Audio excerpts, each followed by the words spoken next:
লম্বা সময় ছুটির কারণে মাঠের বাইরে থাকায় পর আইপিএলে দিয়ে নিজের প্রত্যাবর্তন ঘটিয়েছে সূর্যকুমার যাদব। মাঠে ফিরে দিল্লির বিপক্ষে কোনো রান না করেই আউট হওয়ার পর অনেকেই হয়তো ভাবছিলেন পুরনো ছন্দ হারিয়েছেন তিনি। তবে পরের ম্যাচেই নিজের আইপিএল ক্যারিয়ারের দ্রুততম 50 তুলে নিয়েছেন সূর্যকুমার যাদব। দর্শক, আইপিএলের 25তম ম্যাচে বেঙ্গালুর দেওয়ায় 157 রানের বড় লক্ষ্যে তাড়া করতে নেমে 7 উইকেট এবং 27 বল হাতে রেখে আসরে নিজেদের দ্বিতীয় জয় তুলে নিয়েছে মুম্বাই ইন্ডিয়ান্স। এদিন জবাব দিতে নেমে মুম্বাইয়ের হয়ে মাত্র 17 বলেই অর্ধশতক করেছেন সূর্যকুমার যাদব।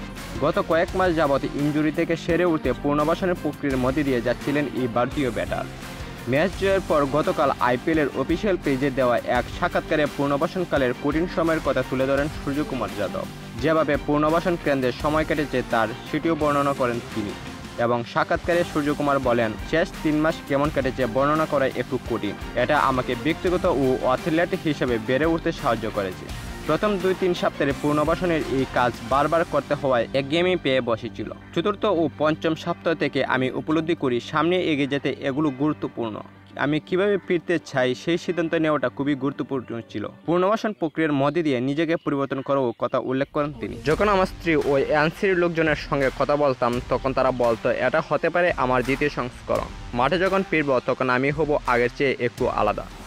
আমি ছোট ছোট কাজগুলো শুরু করি, যেমন যথাসময়ে ঘুমানো, ভালো ডায়েট মেনে চলা। তিনি আরও বলেন, এর আগে আমি কখনো কোনো বই পড়িনি, সেটাও শুরু করি। সকালে ঘুম থেকে উঠে পুনর্বাসন কেন্দ্রে ভালো সময় কাটাই। সব কিছুর দিকে মনোযোগ দিয়ে নিজেকে নিজের মস্তিষ্ক ও শরীরের পুনর্বাসনের সঙ্গে সম্পর্কিত করি। এগুলো আমাকে দ্রুত সেরে উঠতে সাহায্য করেছে, কারণ আমি একসঙ্গে 2-3টি সমস্যায় ভুগছিলাম। তো দর্শক, সূর্যকুমার যাদবকে নিয়ে কোনো মন্তব্য থাকলে আপনি বলতে পারেন কমেন্ট বক্সে। ধন্যবাদ।